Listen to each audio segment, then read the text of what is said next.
Hello అందరికీ, నేను మీ ఈశ్వర్ సాయి. ఈరోజు మన ప్రయాణం కేవలం ఒక ప్రదేశానికి కాదు, మన ఆరోగ్యాన్ని తిరిగి కనుగొనే ఒక అందమైన ప్రయాణం.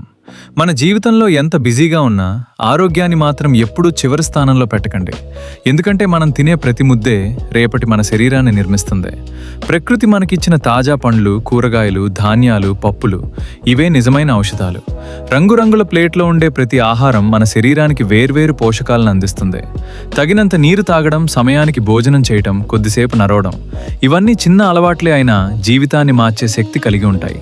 ఈ ప్రయాణంలో నేను చూసిన ప్రతి కొండ, ప్రతి నది, ప్రతి పచ్చని చెట్టు ఒక విషయాన్ని నేర్పాయి.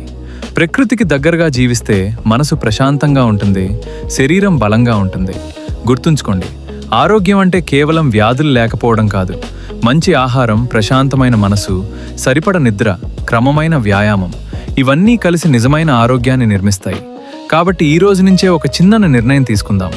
జంక్ ఫుడ్ను కొంచెం తగ్గిద్దాం, సహజమైన ఆహారాన్ని ఎక్కువగా తీసుకుందాం, మన శరీరాన్ని ప్రేమిద్దాం. ఎందుకంటే జీవితంలో మనతో చివరి వరకు ఉండేది మన ఆరోగ్యమే. ఈ ప్రయాణంలో నాతో కలిసి వచ్చిన ప్రతి ఒక్కరికి హృదయపూర్వక ధన్యవాదాలు. మళ్ళీ మరో అందమైన ప్రయాణంలో కలుద్దాం.